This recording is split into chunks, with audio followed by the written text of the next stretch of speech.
ನಮಸ್ಕಾರ ಮಕ್ಕಳೇ, ಒಂದು ವಿಡಿಯೋದಲ್ಲಿ ಮಾರ್ಜಿನಲ್ ಕಾಸ್ಟಿಂಗ್ ಅಲ್ಲಿ ಎಕ್ಸಾಮಿನೇಷನ್ ಕೇಳಿರ್ತಕ್ಕಂಥ ಇನ್ನೊಂದೆರಡು ಪ್ರಾಬ್ಲಮ್ಸ್ ಅನ್ನ 6 ಮಾರ್ಕ್ಸ್ ಎರಡು ಪ್ರಾಬ್ಲಮ್ಸ್ ಅನ್ನ ಸಾಲ್ವ್ ಮಾಡಿಸ್ಲಿಕ್ಕೆ ಹೋಗ್ತಾನೆ. ಮೊದಲಿಗೆ ನಾನು ಪ್ರಾಬ್ಲಮ್ಸ್ ಅನ್ನ ಶೇರ್ ಮಾಡ್ತೇನೆ, ಅನಲೈಸ್ ಮಾಡಿ ಅದಾದ ನಂತರ ನಾನು ಸಾಲ್ವ್ ಮಾಡ್ತೇನೆ. ಸಿ, ಇಲ್ಲೊಂದು ಪ್ರಾಬ್ಲಮ್ ಇದೆ, 2016 or 17 question paper I think. So ಇಲ್ಲೇನಪ್ಪ ಕೊಟ್ಟಿದ್ದಾನೆ ಅಂತಂದ್ರೆ, a firm has produced and sold 20,000 units during the year 2016. 20,000 units ಅನ್ನ ಪ್ರೊಡಕ್ಷನ್ ಮಾಡ್ತಾ ಇದ್ದಾರೆ, ಜೊತೆಗೆ ಸೇಲ್ಸ್ ಮಾಡ್ತಾ ಇದ್ದಾರೆ. ಓಕೆ, 2016 ಅಲ್ಲಿ ಸೆಲ್ಲಿಂಗ್ ಪ್ರೈಸ್ ಕೊಟ್ಟಿದ್ದಾರೆ ₹50 per ಯೂನಿಟ್ ಅಂತೆ. Selling price is 50 per unit. Cost details ಅನ್ನ ಇಲ್ಲಿ ನಮಗೆ ಕೊಟ್ಟಿದ್ದಾರೆ. ಸಿ, ಡೈರೆಕ್ಟ್ ಮೆಟೀರಿಯಲ್ ಕೊಟ್ಟಿದ್ದಾರೆ 6 per unit, direct labour 6 per unit, variable over head ₹3 per unit ಕೊಟ್ಟಿದ್ದಾರೆ. ಈ ಮೂರನ್ನು ಸೇರಿಸಿದ್ರೆ ನಾವು ವೇರಿಯಬಲ್ ಕಾಸ್ಟ್ ಅಂತ ಕರಿತೀವಿ. ಓಕೆ, ಮೂರನ್ನು ಸೇರಿಸಿ ಒಟ್ಟಿಗೆ ನಾವೇನಂತ ಕರಿತೀವಿ? ವೇರಿಯಬಲ್ ಕಾಸ್ಟ್ ಅಂತ ಕರಿತೀವಿ. Direct material, direct labour, variable over head ಮೂರನ್ನು ಸೇರಿಸಿ ನಾವು ವೇರಿಯಬಲ್ ಕಾಸ್ಟ್ ಅಂತ ಮಾಡೋದು. ಪ್ರೈಮ್ ಕಾಸ್ಟ್ ಅಂತ ಕಂಡುಹಿಡಿತೀವಿ. Cost nothing but variable cost. Okay, next fixed expenses ಕೊಟ್ಟಿದ್ದಾರೆ. Okay, so that we can very easily calculate the profits also. So ನಮಗೆ sales ಗೊತ್ತು, ವೇರಿಯಬಲ್ ಕಾಸ್ಟ್ ಗೊತ್ತು, ಫಿಕ್ಸ್ಡ್ ಕಾಸ್ಟ್ ಗೊತ್ತು, ಎಲ್ಲ ಗೊತ್ತು. ಇನ್ನೇನು ಬೇಕು? ವೆರಿ ಈಸಿ ಪ್ರಾಬ್ಲಮ್ ಮಾಡೋಣ. ನೋಡೋಣ ಏನ್ ಮಾಡಿ ಅಂತ ಕೇಳಿದಾನೆ ಅಂತ. ಮೊದಲಿಗೆ prepare marginal cost statement to show the profit or loss for the year. ಒಂದು ಮಾರ್ಜಿನಲ್ ಕಾಸ್ಟ್ ಸ್ಟೇಟ್ಮೆಂಟ್ ಮಾಡ್ಬೇಕಂತೆ. ತುಂಬಾ easy, just like cost sheet. ನಿಮಗೆ ನಾನು ಎಕ್ಸೆಲ್ ಫಾರ್ಮ್ಯಾಟ್ ಅಲ್ಲಿ ಹೇಳ್ಕೊಟ್ಟಿದ್ದೀನಿ ಮಾರ್ಜಿನಲ್ ಕಾಸ್ಟ್ ಈಕ್ವೇಶನ್ ಯಾವ ರೀತಿ ಮಾಡ್ತಾರೆ ಅಂತ. ಸೊ ಅದನ್ನ ಇಲ್ಲಿ ಮಾಡಬೇಕು. And also find out break even point. ಅದ್ರ ಜೊತೆಗೆ ಬ್ರೇಕ್ ಇವನ್ ಪಾಯಿಂಟ್ ಅನ್ನ ಕಂಡುಹಿಡಿವಿ. ಮೊದಲಿಗೆ ಸೊಲ್ಯೂಷನ್ ಹಾಕೊಳ್ಳೋಣ. ಸೊಲ್ಯೂಷನ್. ಸೊ ಏನ್ ಮಾಡಬೇಕು? First marginal cost statement. Marginal cost statement ಅನ್ನ ಮಾಡೋಣ. ಸೊ ತುಂಬಾ ಈಸಿ. ಯಾವ ರೀತಿ ಮಾಡ್ತೀವಪ್ಪ ಅಂತಂದ್ರೆ,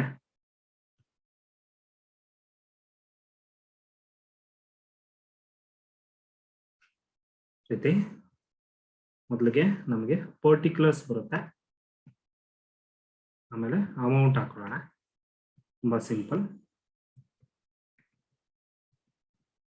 particulars, amount, amount in rupees ಅಲ್ಲಿ.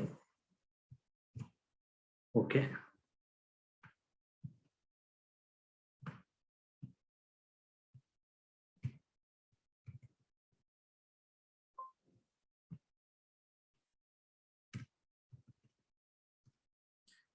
ತುಂಬಾ ಈಸಿ. ಒಂದೇ ಒಂದು ನಿಮಿಷ.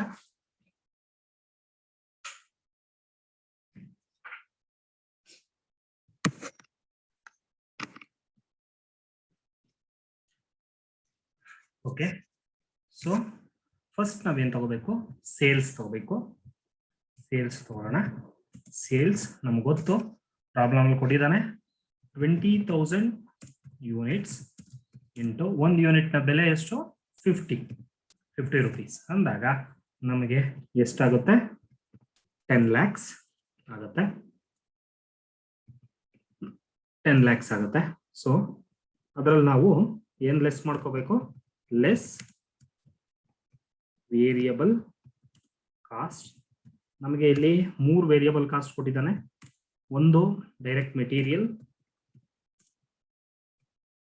ಡೈರೆಕ್ಟ್ ಮೆಟೀರಿಯಲ್ ಎಷ್ಟಿದೆ? 20,000 units into 6 per unit. So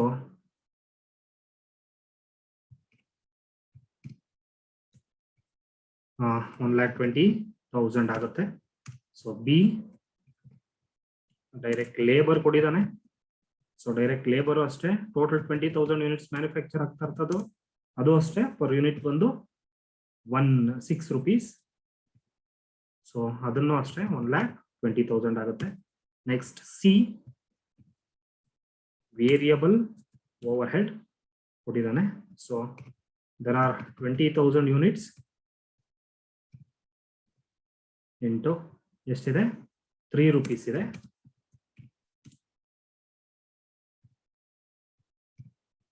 ಮಾಡಿದಾಗ ಎಷ್ಟು ಬರುತ್ತೆ 60,000 ಬರುತ್ತೆ. ಸೊ ಇದನ್ನ ನಾವು ಈ ಕಡೆ ತಗೊಳ್ಳೋಣ, ಟೋಟಲ್ ಮಾಡ್ಕೊಂಡಾಗ 3 lakh rupees ಆಗುತ್ತೆ. ಓಕೆ, ಸೊ ಕಳೆದ್ರೆ ನಮ್ದು ಎಷ್ಟು ಬರುತ್ತೆ 10 lakhs ಅಲ್ಲಿ 3 lakhs ಹೋದ್ರೆ 7 lakhs ಬರುತ್ತೆ. 7 lakhs ನಾವೇನಪ್ಪ ಕರಿತೀವಿ ಅಂತಂದ್ರೆ ಕಾಂಟ್ರಿಬ್ಯೂಷನ್ ಅಂತ ಕರಿತೀವಿ. ಕಾಂಟ್ರಿಬ್ಯೂಷನ್ ಅಂತ ಕರಿತೀವಿ. This is called contribution. So ನಾವು ಬೇಕಾದ್ರೆ ಇಲ್ಲೊಂದು ಗೆರೆ ಹಾಕೋಬಹುದು.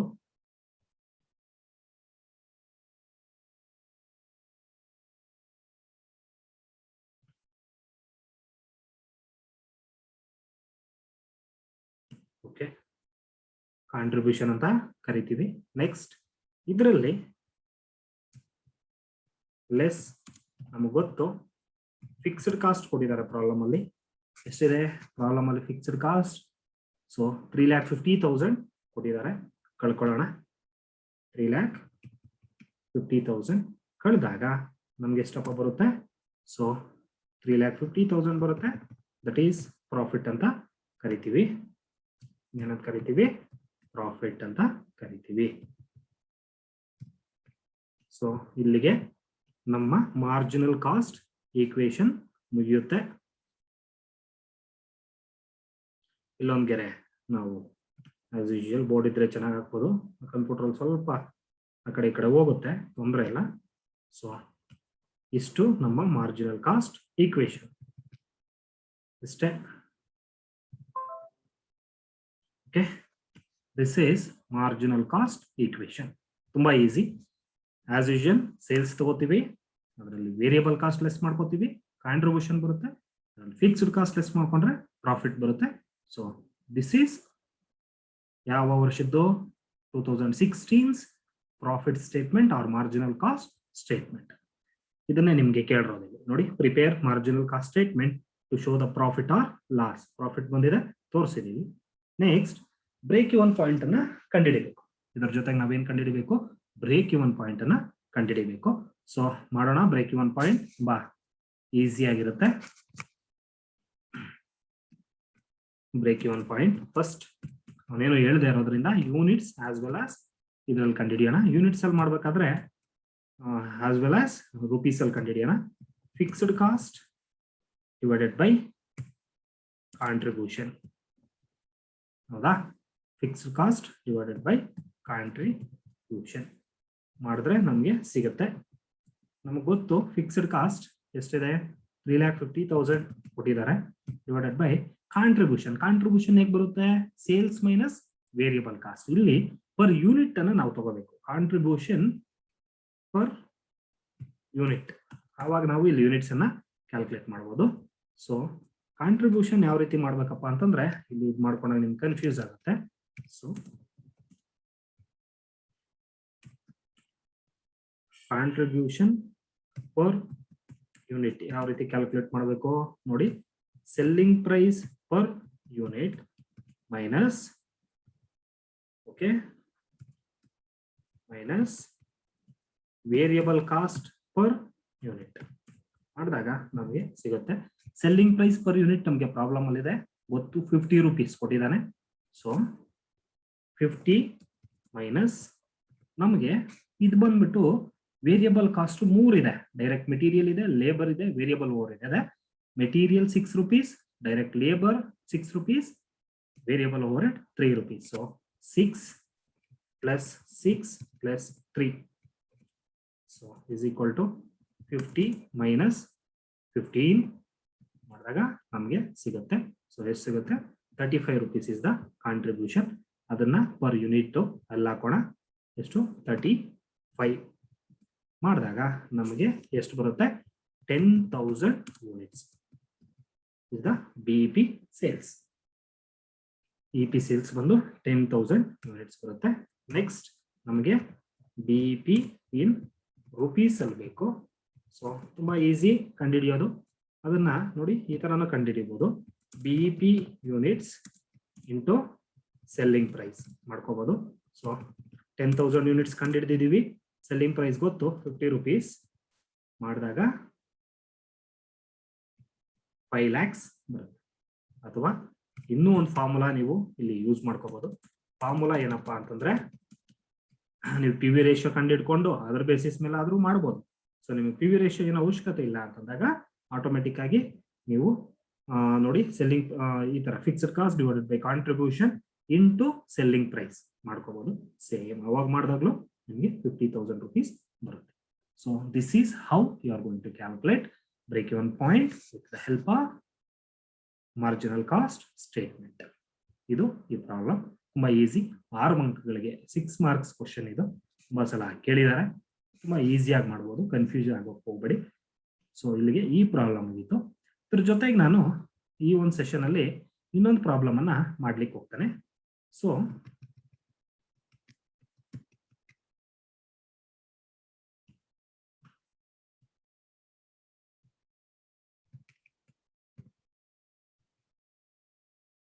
ನೋಡಿ, ಇದು ಒಂದು 2020 ಕ್ವಶನ್ ಪೇಪರ್ದು. From the following information calculate PV ratio ಅಂತಾರೆ. ಒಂದು PV ರೇಷಿಯೋ ಕಂಡುಹಿಡಿಬೇಕು.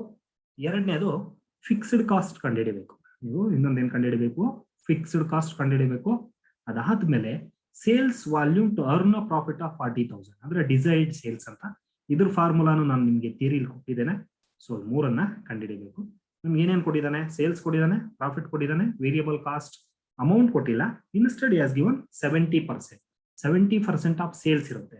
ಓಕೆ, 70% ಆಫ್ ಸೇಲ್ಸ್ ಇರುತ್ತೆ. ದಟ್ ಈಸ್ ವೇರಿಯಬಲ್ ಕಾಸ್ಟ್ ಕೊಟ್ಟಿರ್ತಾನೆ. ಸೊಲ್ಯೂಷನ್ ಮಾಡೋಣ. ಸೊ ಮೊದಲಿಗೆ PV ರೇಷಿಯೋ ಕಂಡುಹಿಡಿಬೇಕು. PV ratio. ಸೊ PV ರೇಷಿಯೋಗೆ ಫಾರ್ಮುಲಾ ಏನು ನಿಮಗೆಲ್ಲ ಗೊತ್ತು. Contribution divided by sales into 100. ಹೌದಾ? ಸೊ ನಮಗೆ ಕಾಂಟ್ರಿಬ್ಯೂಷನ್ ಬೇಕು. ಕಾಂಟ್ರಿಬ್ಯೂಷನ್ ಯಾವ ರೀತಿ ಕಂಡುಹಿಡ್ಕೋತೀವಿ?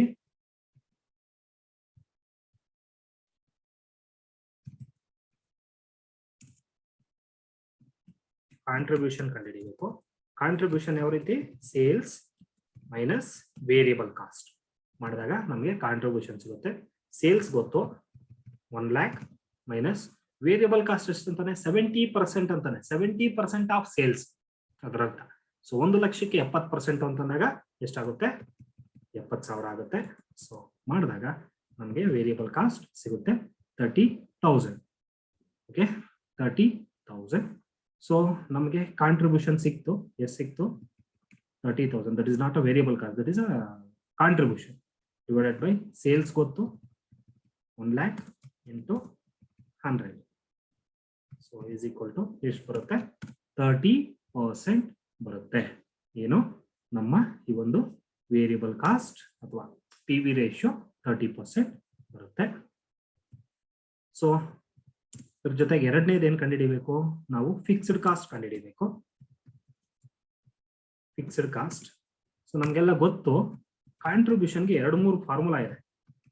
ಕಾಂಟ್ರಿಬ್ಯೂಷನ್ಗೆ ಅಂದ್ರೆ ಫಿಕ್ಸ್ಡ್ ಕಾಸ್ಟ್ ನಿಮಗೆ sales minus variable cost is equal to contribution ಅಂತ ಕರಿತೀವಿ.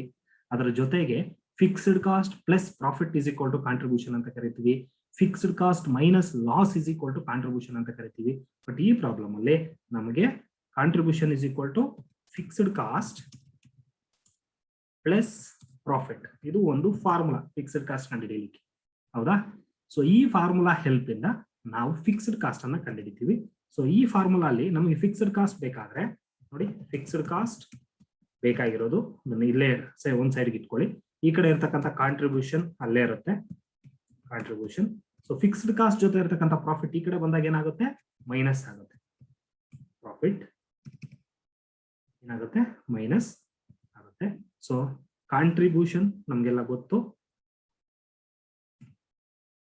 ಕಾಂಟ್ರಿಬ್ಯೂಷನ್ ಎಷ್ಟಿದೆ? ನಮಗೆ ಗೊತ್ತಿರ್ತಂಗೆ 30,000 ಕಾಂಟ್ರಿಬ್ಯೂಷನ್ ಇದೆ. ಅದರಲ್ಲಿ ಪ್ರಾಫಿಟ್ ಅನ್ನ ನಾವು ಮೈನಸ್ ಮಾಡಬೇಕು. ಪ್ರಾಫಿಟ್ ಎಷ್ಟಿದೆ? 10,000 ಇದೆ. ಪ್ರಾಬ್ಲಮ್ ಅಲ್ಲಿ ಕೊಟ್ಟಿದ್ದಾರೆ ಪ್ರಾಫಿಟ್ ಎಷ್ಟಿದೆ ಅಂತ. ಸೊ ಮಾಡಿದಾಗ 20,000 is fixed cost. ಎಷ್ಟು 20,000 is fixed cost. Okay, so it's very simple. With the help of another formula, you have to calculate some hidden thing. So ನೀವು ಇಲ್ಲಿ ತಲೆ ಉಪಯೋಗಿಸಬೇಕಷ್ಟೇ, ಇನ್ನೇನು ಇಲ್ಲ ಈ ಪ್ರಾಬ್ಲಮ್ಸ್ ಅಲ್ಲಿ. ಸೊ ಇದ್ರ ಜೊತೆಗೆ ನಿಮ್ಗೆ ಏನ್ ಕೇಳಿದಾನೆ, third one, calculation of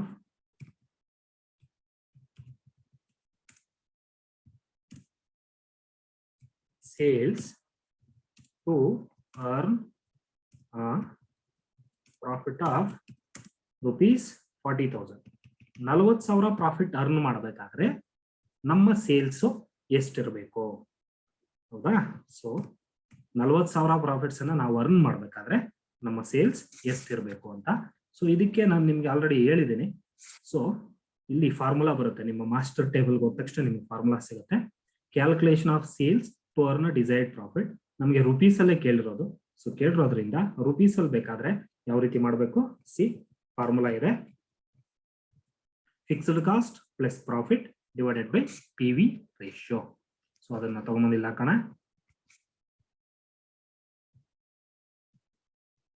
is equal to fixed cost plus profit divided by PV ratio. So ನಮಗೆ ಫಿಕ್ಸ್ಡ್ ಕಾಸ್ಟ್ ಗೊತ್ತು, ಪ್ರಾಬ್ಲಮ್ ಅಲ್ಲಿ ಕಂಡುಹಿಡಿದಿದ್ದೀವಿ. ಎಷ್ಟು ಕಂಡುಹಿಡಿದಿದ್ದೀವಿ, ಹಿಂದೆ ಕಂಡುಹಿಡಿದಿದ್ದೀವಿ ನೋಡಿ, 20,000 ಇದೆ. ಪ್ರಾಫಿಟ್ ಯಾವ ಪ್ರಾಫಿಟ್ ಇಲ್ಲಿ ಹಾಕ್ಬೇಕು, ನಾಟ್ 10,000 ಹಾಕ್ಬಾರ್ದು. ಇವನು ಹೇಳ್ತಾನೆ ಅರ್ನ್ ಪ್ರಾಫಿಟ್ ಆಫ್ 40,000, 40,000 ಅರ್ನ್ ಮಾಡ್ಲಿಕ್ಕೆ. ಸೊ 40,000 ಹಾಕಿ divided by P V ratio ಎಲ್ರಿಗೂ ಗೊತ್ತು ಎಷ್ಟಿದೆ, ಕಂಡಿಡ್ದಿದೀವಿ ನಾವು. ಪಿ ವಿ ರೇಷಿಯೋ 30% ಕಂಡಿಡ್ದಿದೀವಿ. ಸೊ ಹಾಕೊಳ್ಳೋಣ.